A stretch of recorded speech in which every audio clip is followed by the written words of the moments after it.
Lyra और उसके साथी बैठकर काम कर रहे थे कि अचानक उन लोगों ने देखा कि एक बड़ी सी गाड़ी आई और उनके सामने रुकी।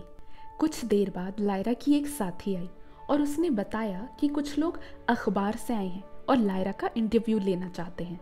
ये सुनकर लायरा का चेहरा चमक उठा। लायरा ने आज तक जो कुछ किया था जिंदगी में, उसके लिए कभी कोई इनाम नहीं मिला था उसे, और न ही वो कोई इनाम चाहती थी। वो तो लोगों की खिदमत अपनी खुशी से करती, पर खुदा के इनाम देने के भी अलग अलग तरीके होते हैं। लायरा ने अपनी साथी से उनको बुलाने को कहा। कुछ लोग अंदर आए और सारे लोग अलग अलग अखबारों से थे। उन्होंने लायरा को बताया कि उन्हें पता चला है कि वो लोग इस छोटे से इलाके में कितना अच्छा काम कर रहे हैं। वहाँ के लोगों के लिए, बच्चों के लिए और औरतों के लिए क्या क्या नहीं कर रहे, और वो भी ऐसी जगह पर सारा दिन बिताकर। उन्होंने बताया कि सब चाहते हैं कि उनकी इस अच्छाई को सारा मुल्क जाने, और इस नेकी के काम में जिन लोगों का और जिस कंपनी का हाथ है उन्हें भी सारा मुल्क पहचाने। इस सिलसिले में वो लोग लायरा से बात करना चाहते हैं और उसका इंटरव्यू लेना चाहते हैं। लायरा और उसके सभी साथियों के अंदर खुशी की एक लहर दौड़ उठी। लायरा ने इंटरव्यू के लिए हाँ किया और फिर उन लोगों को सारी बातें बताई, उनके काम करने का तरीका समझाया, वो लोगों के लिए क्या क्या कर रहे हैं ये सब कुछ बताया। एक बहुत ही अच्छा इंटरव्यू मुकम्मल हुआ और 1-2 दिनों के बाद अखबार में भी आया। उस वक्त अखबार में नाम आना बहुत बड़ी बात हुआ करती थी। लायरा की इज्जत तो वैसे भी बहुत थी, पर अब और भी लोग लायरा को जानने लगे थे। लायरा को प्यार करने वालों की और उसकी इज्जत करने वालों की तादाद अब और बढ़ने लगी थी। अपने दिन उस कंपनी में पूरे करने के बाद 2008 में लायरा ने वो नौकरी छोड़ दी। अब तक लायरा के बच्चे बड़े हो चुके थे, पर सब पढ़ाई कर रहे थे। शाहिद अभी भी गाड़ी चलाने का काम करता था और उसके अलावा घर में कमाई का और कोई जरिया नहीं था, तो लायरा नौकरी छोड़ के चुप नहीं बैठ सकती थी। लायरा की बिरादरी के लोगों का एक बोर्डिंग हाउस हुआ करता था, जहाँ पे लड़के जो कि पढ़ने वाले बच्चे होते हैं वो लोग रहते थे। उस अमेरिका की कंपनी की नौकरी छोड़ने के बाद लायरा की नौकरी उस बोर्डिंग स्कूल में लग गई, एक एडमिन के तौर पे। वो जगह ऐसी थी जहां मियाँ बीवी साथ में रह सकते थे, पर बच्चों को साथ में रखने की इजाजत नहीं थी। लायरा ने जरूरत के लिए ये नौकरी शुरू की और अपने शौहर के साथ वहां रहने लगी। लायरा के 4 बेटे थे और सब बड़े हो चुके थे, तो वो लोग अब खुद को संभाल सकते थे। लायरा हफ्ते में 1 दिन घर जाती और उनके लिए 2-3 दिन का खाना बना के आ जाती थी। लायरा के पड़ोसी अच्छे थे, तो वो लोग भी लायरा के बच्चों की मदद करते और कभी कभी लायरा और शाहिद के रिश्तेदार आकर मदद कर जाते थे। लायरा के बेटे बहुत समझदार थे। उन्हें इस बात का एहसास था कि उनकी अच्छी परवरिश के लिए उनके अम्मी अब्बू कितना कुछ कर रहे हैं, इसलिए वो लोग भी खुद को संभाल लेते थे। जब लायरा को वो नौकरी मिली और वो उस बोर्डिंग हाउस में गई, वहाँ की हालत बहुत ख़राब थी। लायरा ने वहाँ भी बहुत मेहनत की और 1 साल में उस बोर्डिंग हाउस की हालत सुधार दी। लायरा ने वहाँ पर बस 1 साल तक काम किया। लायरा को इस काम के लिए अपने बच्चों से दूर रहना पड़ता था और उसने देखा कि उसके न होने पर उसके बच्चों की पढ़ाई पे बुरा असर हो रहा है, इसलिए 1 साल बाद लायरा ने वहाँ से भी काम छोड़ दिया। लायरा ने वो कपड़ों वाला काम फिर से शुरू कर दिया था। इस बार पहले की तरह बड़े पैमाने पर नहीं, पर जब भी उसे मौका मिलता वो कपड़ों को बेचने का काम करती। अब पैसों के मामले में लायरा और शाहिद की हालत बेहतर होने लगी थी, इसलिए लायरा ने ये नौकरी छोड़ दी थी।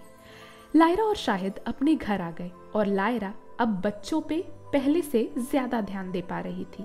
लायरा का काम अभी बंद नहीं हुआ था। देखा जाए तो लायरा अल्लाह के भेजे हुए बंदों में से एक बहुत खास बंदी थी, जिसे उसने ज़मीन पर भेजा था लोगों की खिदमत करने के लिए, ज़रूरतमंदों का सहारा बनने के लिए। लायरा को एक बहुत बड़े ऑर्गेनाइजेशन से सामने से नौकरी के लिए बुलावा आया। उस ऑर्गेनाइजेशन का नाम था महविश। वो एक ऐसी ऑर्गेनाइजेशन थी जो कैंसर रोगी बच्चों की खिदमत के लिए थी।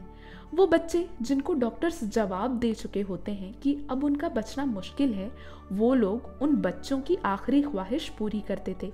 लायरा को ऐसी नेकी का काम मिला। लायरा को यहाँ भी एडमिन का काम ही मिला था, तो वहाँ का आधा से ज्यादा काम लायरा संभालती थी। इस नौकरी के दौरान लायरा को जिंदगी के ऐसे तजुर्बे मिले जिन्हें वो कभी भूल नहीं सकती थी। ज़रूरत पड़ने पर इस अस्पताल से उस अस्पताल जाना और अस्पतालों के चक्कर लगाना, ये सब लायरा को करना पड़ता था। वहाँ भी लायरा को जी तोड़ मेहनत करनी पड़ी। मेहनत के साथ साथ लायरा को उन बच्चों के साथ कीमती पल गुजारने के मौके भी मिलते थे। बहुत प्यारे से छोटे छोटे बच्चे हुआ करते थे। लायरा उनके साथ बैठती और उनकी बातें सुनती, उनकी ख्वाहिशें सुनती और उन्हें पूरा करने के लिए मेहनत करती। इसके साथ साथ उन बच्चों को मरते हुए देखना, आखिरी सांस लेते हुए देखना, ये सब भी लायरा ने देखा।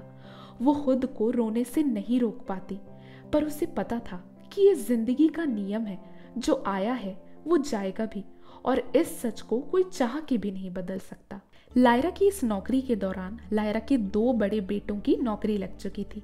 बेटों ने अपनी अम्मी को आधी जिंदगी मेहनत करते हुए देखा था, तो उन्होंने अपनी अम्मी को नौकरी छोड़ने के लिए कहा। 1 साल उस ऑर्गेनाइजेशन में कैंसर के बच्चों की खिदमत करने के बाद लायरा ने वो नौकरी भी छोड़ दी अपने बेटों के कहने पर। उन्होंने शाहिद से भी गाड़ी चलाने का काम छोड़ने को कहा, क्योंकि शाहिद की तबीयत कुछ वक्त से सही नहीं थी, पर शाहिद ने उनकी बात टाल दी। अब लायरा के मज़े के और आराम के दिन शुरू होने वाले थे। लायरा के कपड़ों का कारोबार तो चालू ही था। अब वो घर बैठकर ही वो काम करती आराम से।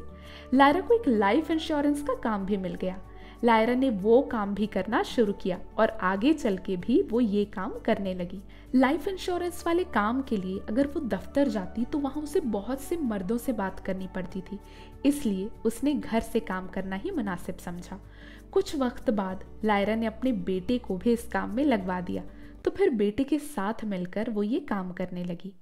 लायरा ने शादी के कुछ साल बाद से ही अपने शौहर का साथ देने के लिए काम करना शुरू कर दिया था। शादी की शुरुआत में भी उसने बुरे दिन देखे थे, पर बच्चों के बड़े होने के बाद उसने काम करना चालू किया। हालात बहुत अच्छे नहीं थे, पर फिर भी बुरे हालात में घर चलाना, बच्चों को संभालना, नौकरी करना, खिदमत का काम करना, ये सब लायरा ने अकेले किया। उसे किसी बात का गम नहीं था। ये सब काम वो अपनी खुशी से करती। वो कभी थकती नहीं थी। एक जिंदा दिल इंसान होने के साथ साथ मेहनती भी थी वो, और जो काम करती उसमें उसका दिल लग जाता, चाहे वो नौकरी हो या कारोबार।